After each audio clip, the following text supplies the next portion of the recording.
Welcome back to the Bill Yohnka Show, live at the Farmers Market. A big piece of news. I'm dropping a bomb on the program this morning in Bonfield tonight. Chris Bohlen, what's going on? It's the annual chicken dinner with the world's largest or most famous or something salad bar. Yeah. And it's worth the trip.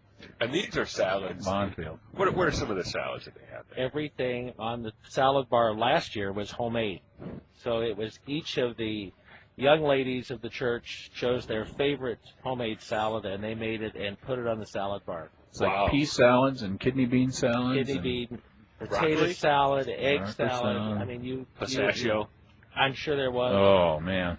Yeah, it's an event not to be missed. Unfortunately, I'm going to miss it. But we recommend that everybody else go, even though we can't. Yeah, if you're not going to be at the courthouse event tonight, go to Bonfield. That would be the trick tonight. Yeah, it's probably the best one of the tour.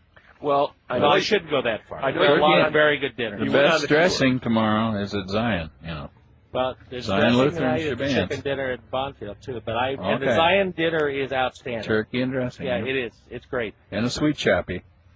Oh, 2 peas and an It's more than I could have ever thought about. Yeah, so that is going on tomorrow, but the Bonfield deal happening tonight. And tomorrow, I think it's really what an event. Kind of everybody's kind of come together to put something together. Really, it's only going to happen once. So you got to do it right.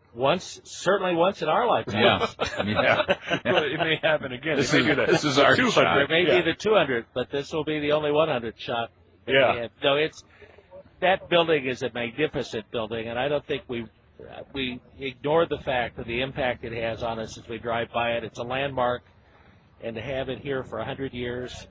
But what I think is incredible, you think back to 1907, I think, or 6, when they approved the referendum by a 5-to-1 vote. Wow. To build a courthouse with Italian marble and Bedford, Vermont stone and cross-cut oak paneling. Who was that one guy? I bet he doesn't feel good now. No. Was it a county-wide vote? Yes, it was. Yeah. Now, of course, there's a question of whether the women were allowed to vote, and they may have not been. 07, no. Yeah. No. So there may have been some practicality that was thrown out the window when the women weren't voting. As they say, women vote indirect. So, have you guys looked at other county courthouses as you prepared for this? Sure. And the State Bar Association currently is looking at county courthouses. Yeah. So they're running an ongoing series of county courthouses. We thanked all the people that were involved in this, but the unthanked were the guys that built this. Absolutely. The people that approved this to go big on this.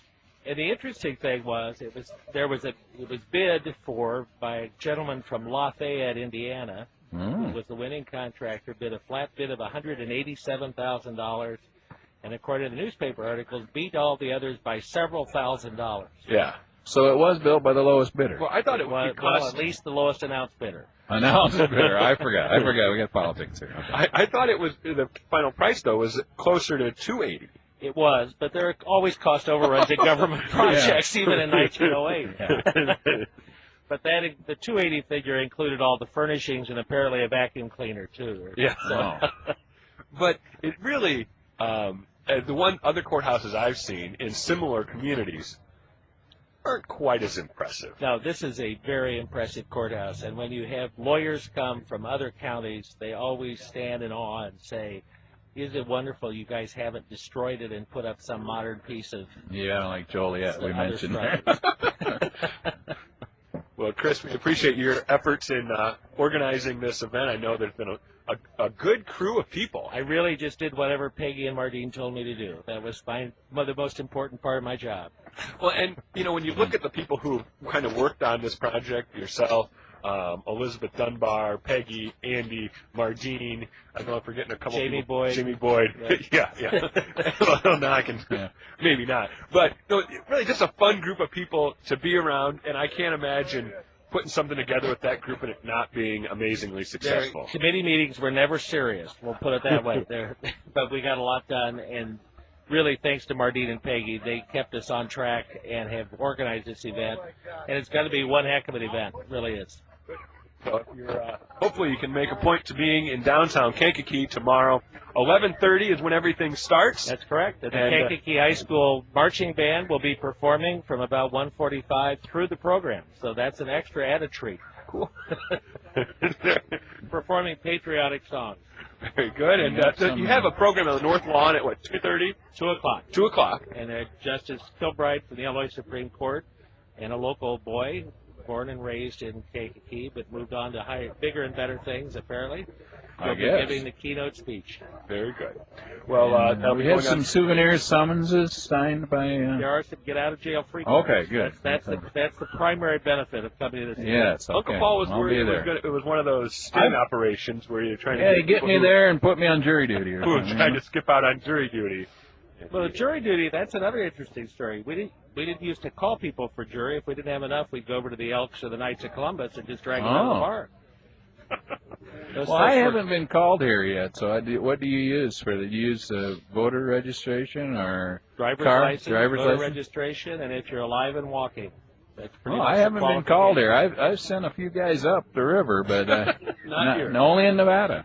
Was that part of a conspiracy, or was that burglary ring and let's see, some drug dealers? I see. Yeah. I see. Well, Roy Collins is coming up in just about a minute with the sports program here on Talk AM 1320. Oh, yes. The time has gone by quick. Thanks to Uncle Paul and our Kankakee radio players today, bringing us another edition of Cops with a K. And as the Clyde turns here on Talk AM 1320, and we'll be back next Saturday morning from the Farmers Market here in downtown Kankakee.